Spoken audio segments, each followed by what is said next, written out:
Bienvenue sur Africa 24 dans cette nouvelle édition de l'Africa Tonight. Voici les titres de l'actualité. Un double scrutin marqué par des violences en Guinée ce dimanche 22 mars. Des heurts ont éclaté entre les forces de l'ordre et les partisans de l'opposition. Le Front national de défense de la Constitution recense 10 morts et plusieurs blessés. Le Niger annonce avoir tué Ibrahim Fakoura lors d'une opération dans les îles du lac Tchad. Le chef djihadiste du groupe Boko Haram était impliqué dans plusieurs attaques perpétrées contre les civils et forces de l'ordre. Et enfin, 856 milliards de francs CFA émis par les États membres de l'UEMOA en seulement 2 mois sur le marché des titres publics en 2020. Une somme qui permettra d'attirer un bon nombre d'investisseurs. Mais tout d'abord, le président du Botswana, Mokgweetsi Masisi, a été placé en quarantaine après son voyage en Namibie. Une isolation qui a débuté ce samedi 21 mars et qui durera 14 jours. Le président Mokgweetsi Masisi s'était rendu en Namibie pour la prestation de serment de son homologue namibien, le président Hage Geingob, réélu le 27 novembre 2019. Selon un communiqué de la présidence, la Namibie a pour le moment enregistré 3 cas de Covid-19, mais le risque de transmission est bien réel car la région a un faible taux de dépistage. J'espère que tout se passera dans la paix et la tranquillité. Ce sont les mots du président guinéen Alpha Condé ce 22 mars lors de l'ouverture des bureaux de vote pour le double scrutin. Les élections législatives et le référendum sur la Constitution. Mais l'opposition et la société civile ont appelé au boycott du scrutin. Un scrutin également marqué par des heurts entre les forces de l'ordre et les partisans de l'opposition. Un sujet réalisé par Graziella Tchakounte et commenté par Victoria Sedji.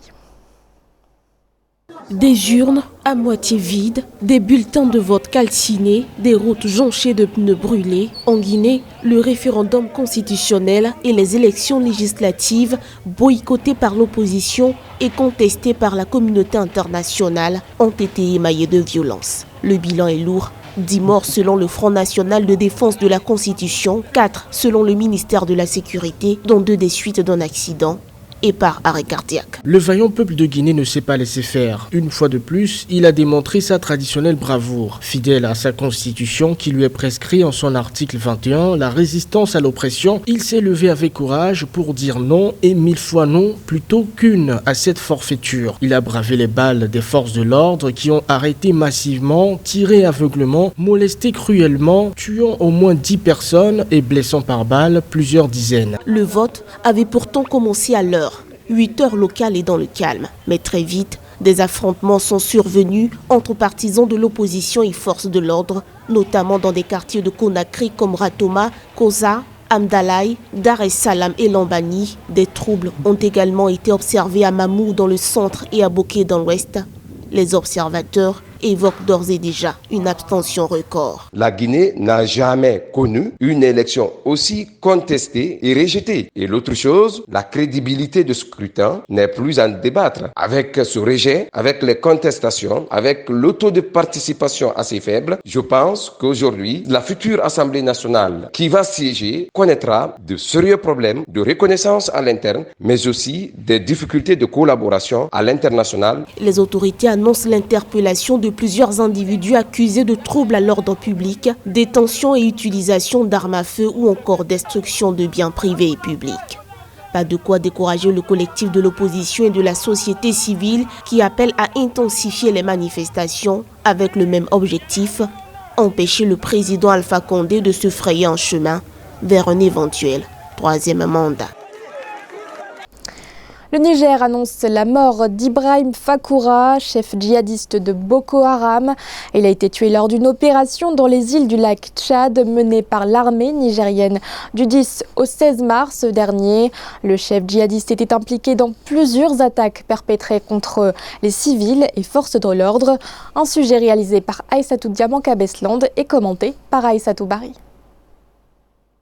Fin de cavale pour le djihadiste Ibrahim Fakoura, une figure proue du groupe Boko Haram de la branche locale au Niger. Le ministère de la Défense a annoncé jeudi 19 mars avoir physiquement éliminé le réfractaire sanguinaire radicalisé lors d'une opération dans les îles du lac Tchad, dans le sud-est du pays, fief d'islamistes nigériens.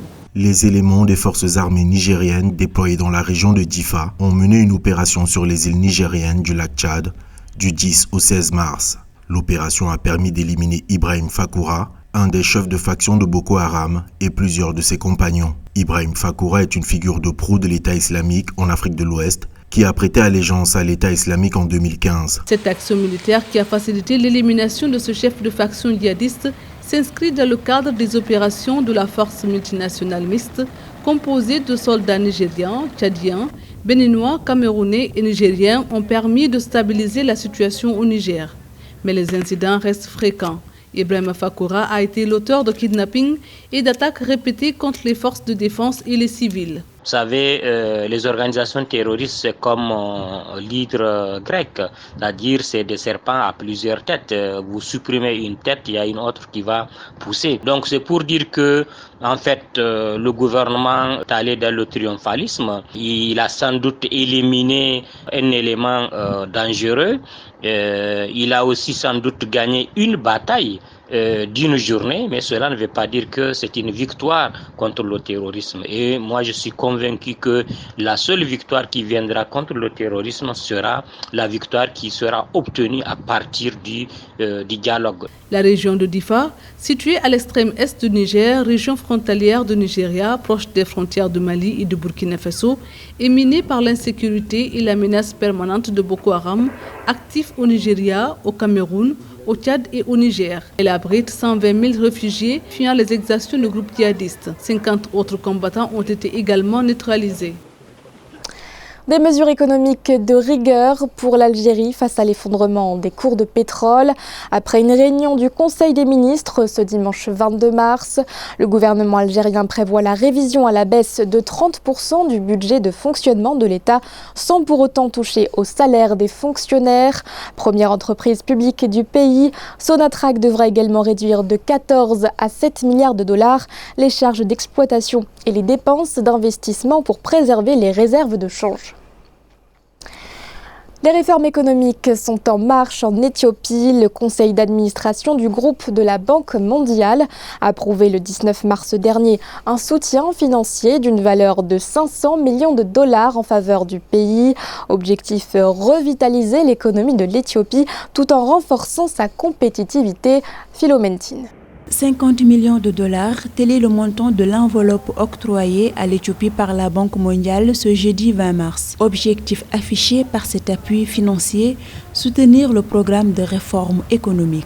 Cette opération s'appuie sur les réformes structurelles lancées en 2018 et contribue aux efforts de l'Éthiopie pour améliorer la compétitivité, stimuler les exportations, générer des emplois et accélérer la croissance inclusive. Dans le détail, cet appui financier se décompose en deux parties, 250 millions de dollars de prêts et 250 autres sous forme de dons. Accordés par l'IDA, Association internationale de développement, ces 500 millions de dollars devront permettre au pays de maximiser le financement du développement, améliorer le climat d'investissement et développer le secteur financier, promouvoir la transparence et la responsabilité et ainsi mettre en œuvre la deuxième phase de croissance et de renforcement de la compétitivité de l'Éthiopie. L'appui budgétaire, à mon sens, ne pourra pas significativement lui permettre de poursuivre ses réformes économiques. Ce financement arrive alors que nous sommes en pleine pandémie du coronavirus. Un pays comme l'Éthiopie qui l'année dernière a été la première destination dans le domaine des voyages et du tourisme avec un taux de croissance de près de 48%. Si le coronavirus pousse l'Éthiopie également à fermer ses frontières, nous serons portés à croire que cet appui budgétaire de 500 millions de dollars ne va pas avoir l'effet escompté sur l'économie de l'Éthiopie. Il est à noter qu'à l'instar de la Banque mondiale, les autorités économiques éthiopiennes se montrent optimistes pour l'année fiscale 2019-2020. La Banque centrale éthiopienne table notamment sur un taux de croissance à 10,8% pour l'année fiscale 2019-2020 contre une progression de 9% pour l'année fiscale 2018-2019. Les États membres de l'UEMOA ont émis 856 milliards de francs CFA en seulement 2 mois sur le marché des titres publics en 2020. Des émissions qui entrent dans le cadre de la relance économique de chaque État membre. Une somme qui permet également d'attirer un bon nombre d'investisseurs. Les précisions d'Aïssatou Diamanka-Besland, commentées par Philomentine. 856 000 milliards de francs CFA, c'est la somme que les États membres de l'Union économique et monétaire des États de l'Afrique de l'Ouest, UEMOA, ont levé en seulement 2 mois sur le marché des titres publics en 2020. Ces émissions entrent dans le cadre de la relance et le développement de l'économie de chaque État membre. Elles permettent également de renforcer la crédibilité de leur politique budgétaire et attirer les investisseurs. Les États de l'Afrique subsaharienne, notamment l'UEMOA, généralement ce sont des États qui dépendent exclusivement de la fiscalité. En engageant des projets de grande envergure, les met en fait dans une situation de besoins financiers colossaux.